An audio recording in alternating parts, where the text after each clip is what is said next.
Hi, I know what you've been thinking. Hey, I haven't gotten a new video blog from Jay in like 6 months. I know, it's terrible. I've really taken my eye off the ball, but I have an excuse. For the past 6 months, we've had to basically rebuild 60% of our home because a sprinkler pipe burst, resulting in a flood in January. And we lived in it during renovation, so we've been distracted by insurance inspections, bank inspections, contractor inspections, plus dirt, dust, and fumes. Not to mention that this room that has this very professional background, while it didn't get flooded, it was full of stuff from every room that did. I can't work without this bookcase.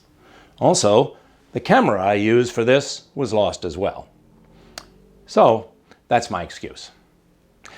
I've actually been a collector of excuses for a number of years. I love what people say to react to the fact that they've not been accountable for what they should have done.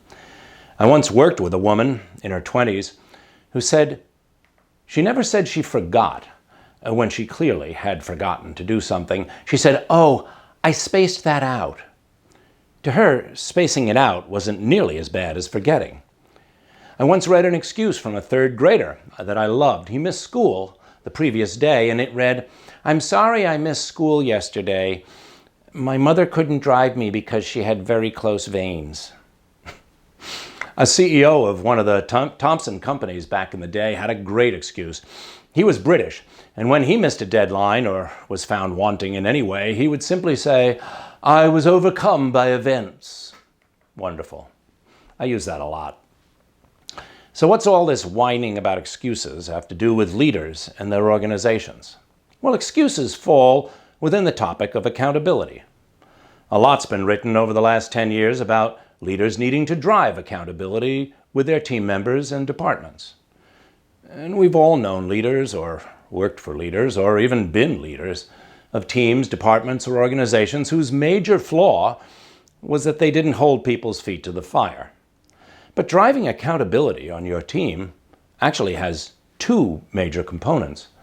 The first is setting clear goals, and the second is the part where you hold someone's feet to the fire. Many leaders just jump to the second part and find it really difficult. I have a number of leaders I coach who say, "I find it really hard to hold my team's feet to the fire," or some equally violent metaphor. In truth, the second part, the part about burned arches, is made a lot easier by doing better on the first part. Developing clear, understood, and owned objectives make the discipline part much easier. But too many leaders give short shrift to goal setting and are frustrated because the accountability discussion requires so much effort, difficulty, conflict. If you apply structures, metrics, and analysis to goal setting, be really specific and clear, the more work you do around that, driving clarity and ownership and setting goals with your team, the easier time you'll have holding people's feet to the fire. And you'll probably avoid an excuse fest. In my next blog, I'm going to talk about setting real goals and clarifying your team goals. Think about it in the meantime. How hard and strong are you about setting goals with your team? Or you can just wait for the excuses. After all, I'm only talking out loud.